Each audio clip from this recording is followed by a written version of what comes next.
حکومت نے آل party meeting بلائی. میں نے اس آل پارٹی میٹنگ میں اس بات کو رکھا کہ اقوام متحدہ کے سیکورٹی کونسل کا ریزولوشن ہے جو 9/11 کے بعد سیکورٹی کونسل نے اس کو اپنایا تھا، جس میں 4 نکات دیے گئے. تمام ممالک سے کہا گیا کہ دہشت گردوں کو پناہ نہیں دیں گے، ان کو پیسوں سے مدد نہیں کریں گے، ان کی ٹریننگ نہیں کریں گے. مگر برسوں سے پاکستان اپنے ملک میں دہشت گردوں کو ٹریننگ دیتا ہے بھارت کے خلاف. پھر اقوام متحدہ کا آرٹیکل 51 ہے جو اس بات کی اجازت دیتا ہے کسی ایک ملک کو وہ سیلف ڈیفنس میں اپنے ملک کے تحفظ کے لیے دوسرے ملک پر وہ اپنی ملٹری کارروائی کر سکے. میں نے اس کا بھی حوالہ دیا. اور یہ آرٹیکل 51 صرف ملک کے خلاف نہیں بلکہ جس ملک اس اپنے ملک میں دہشت گردوں کو پناہ دیتا ہے، جس کو انگریزی میں نان اسٹیٹ ایکٹر کہتے ہیں، یہ LET پاکستان کی حکومت کی ISI کی ایک ناجائز اولاد ہے.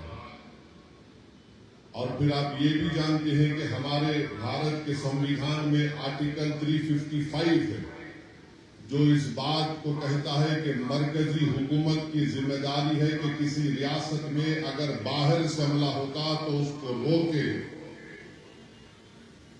اور بین الاقوامی قانون ہم کو اس بات کی اجازت دیتا ہے کہ ہم پاکستان کی ایئر فورس، پاکستان کی نیوی کا بلاکیٹ کریں، اور کرنا بھی چاہیے.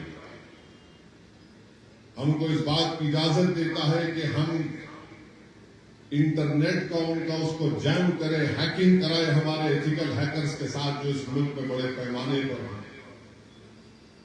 میں مرکزی حکومت سے اس بات کا مطالبہ کرتا ہوں، بھارت کے وزیر اعظم سے، کہ وہ فائنینشیل ایکشن ٹاسک فورس ہے جس کو FATF کہتے ہیں، حکومت کی ذمہ داری یہ ہے کہ پاکستان کو گرے لسٹ میں ڈالے FATF کی، اور اسی طریقے سے ان کو معاشی طور پر پاکستان کو ہم کمزور کرنا بہت ضروری ہے.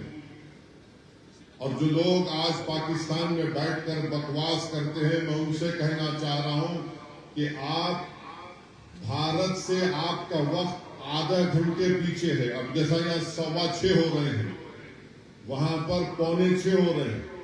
مورو آدھا گھنٹہ پیچھے نہیں ہے، وہ آدھی صدی بھارت سے پیچھے ہے. اور یہ بار بار یہ غلط بات وہاں کے لوگ کرتے ہیں، ارے ہمارے ملک کا بجٹ جو ہے، تمہارے ملک کا بجٹ ہمارے ملٹری کے بجٹ کے برابر نہیں ہے.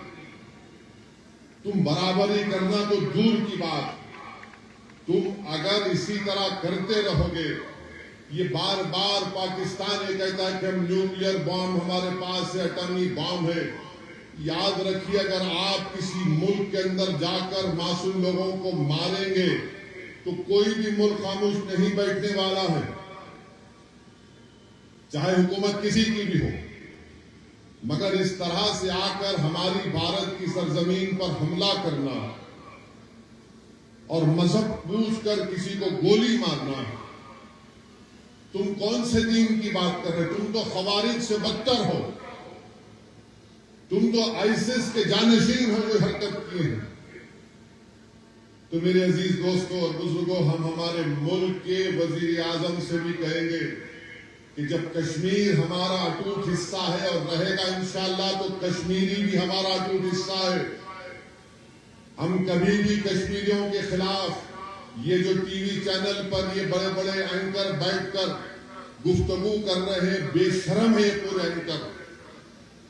اگر کشمیر ہمارا اٹوٹ حصہ ہے اور رہے گا تو کشمیری بھی ہمارا اٹوٹ حصہ ہے. کیسے ہم ان پر شک کر سکتے ہیں؟ وہ کون تھا جو دہشت گردوں سے ان کا ہتھیار لیتے ہوئے جس کی جان چلی گئی؟ وہ کون تھا جو اپنے کندھے پر زخمی لوگوں کو بٹھا کر 40 منٹ چل کر نیچے لے کر آیا؟ وہ کون تھا؟ کشمیری تھا جو ایک معصوم بچے کو کھا کر اس کی جان بچا رہا تھا.